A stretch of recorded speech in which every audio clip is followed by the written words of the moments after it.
সারা দেশের ন্যায় কুষ্টিয়াতেও জরুরি হাম রুবেলা টিকাদান ক্যাম্পেইন 2026-এর উদ্বোধন করা হয়েছে। সোমবার সকাল 10টার দিকে সিভিল সার্জন কার্যালয়ের আয়োজনে শহরের আমলাপাড়া 4 নম্বর পৌর সরকারি প্রাথমিক বিদ্যালয়ে আনুষ্ঠানিকভাবে এই কার্যক্রম সূচনা করা হয়। দেশের বিভিন্ন জায়গায় হামের প্রাদুর্ভাব বেড়ে যাওয়ায় শিশুর স্বাস্থ্য নিয়ে দুশ্চিন্তায় ছিলেন অভিভাবকরা। টিকাদান কর্মসূচির খবর পেয়ে সকাল থেকেই সন্তানকে নিয়ে ছুটে আসেন তারা টিকা কেন্দ্রে। টিকা নিতে পেরে অভিভাবকরা স্বস্তি প্রকাশ করে জানালেন, হাম থেকে সুরক্ষায় এই টিকাদান কর্মসূচি তাদের অনেকটাই নিশ্চিত করেছে। আমার বাচ্চার বয়স 21 মাস। আমরা খুব ভয়ে রয়েছি যে জানো আমার বাচ্চার এইসব রোগে যেন আক্রান্ত না হয়, তাই জন্য আমরা এখানে এসেছি টিকা দেওয়ার জন্য। বলা যাচ্ছে যে 1 বছরের নিচে ওদের নাকি বেশি ঝুঁকি, এজন্য 2 বছর যেহেতু হয়ে গেছে অতটা করি নাই, অতটা চিন্তায় ছিলাম না।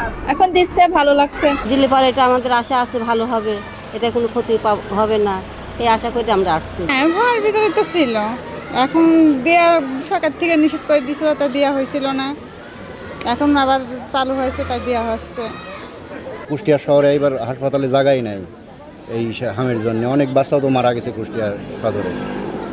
অভিভাবকদের সঙ্গে কথা বললে তারা সবাই দ্রুত সময়ের মধ্যে সন্তানদের টিকার আওতায় আনার আহ্বান জানান। এরকম খারাপ কন্ডিশনে চলে আসতো না, তো হামের টিকাটা দেওয়া হলে এরপরে এই রোগের প্রাদুর্ভাবটা কমে যাবে আশা করি। এটা একটা ঝুঁকির ভিতরে ছিলাম আমরা সবাই, এখন দিচ্ছে, এখন নিশ্চিন্তায় থাকা যাবে আর কি। বাচ্চাদের পক্ষে ভালো হচ্ছে, শিশুরা ভালো থাকবে, নিরাপত্তায় থাকবো আর কি। আমরা শুনলাম যে এটা দেওয়া বলে ভালো বাচ্চাদের জন্য, নাইলে তো বাচ্চারা যে জ্বর হচ্ছে মারা যাচ্ছে, এটাই তো শোনা যাচ্ছে।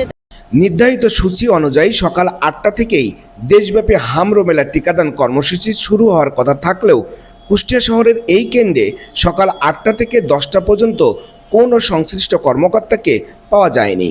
পরে বেলা 10টার দিকে আনুষ্ঠানিক উদ্বোধনের মাধ্যমে টিকাদান কার্যক্রম চালু হয়। সবাইকে টিকার আওতায় আনতে আগে থেকে বিভিন্ন প্রস্তুতির কথা জানালেন কুষ্টিয়া সিভিল সার্জন। প্রচারণা আমরা ইতিমধ্যে করেছি, মাইকিং করা হয়েছে। এছাড়াও আমরা বিভিন্ন আমাদের যে ফেসবুকগুলো আছে সেখানেও প্রচার করেছি। আবার আমরা যে সাংবাদিকদের নিয়ে সম্মেলনও করেছি এখানে, এবং আমরা কিন্তু অ্যাডভোকেসি সভাও করেছি, অনেকগুলি সভা আমরা করেছি, আপনারা শুনেছেন। আশা করি প্রচারণায় ইনশাল্লাহ অসুবিধা হবে না। আর আপনারা তো আছেনই, আপনারা তো করছেন। এবার কিন্তু আমরা 3 মাসের বাচ্চাও পাচ্ছি যারা সংক্রমিত হয়েছে, আগে কিন্তু আমরা এটা দেখি নাই। ইভেন আমরা বয়স্ক লোকদেরকেও পাচ্ছি যারা কিন্তু আক্রান্ত হচ্ছে। সুতরাং আমরা সব কিছু মিলে ন্যাশনাল গাইডলাইন আমাদের যা আছে সে অনুযায়ী আমরা কাজ করি। জেলার স্থায়ী ও অস্থায়ী মিলে 133টি কেন্দ্রে 6 মাস থেকে 59 মাস বয়সী 2,30,936 জন শিশুকে হাম রুবেলা টিকা দেওয়ার লক্ষ্যমাত্রা নির্ধারণ করা হয়েছে। 20 এপ্রিল থেকে শুরু হওয়া এই কর্মসূচি চলবে আগামী 11 মে পর্যন্ত। প্রতিদিন সকাল 8টা থেকে বিকাল 4টা পর্যন্ত টিকাদান কার্যক্রম চালু থাকবে। উদ্বোধনী অনুষ্ঠানে প্রধান অতিথি হিসেবে উপস্থিত ছিলেন কুষ্টিয়া অতিরিক্ত জেলা প্রশাসক শিক্ষা ও আইসিটি মিজানুর রহমান।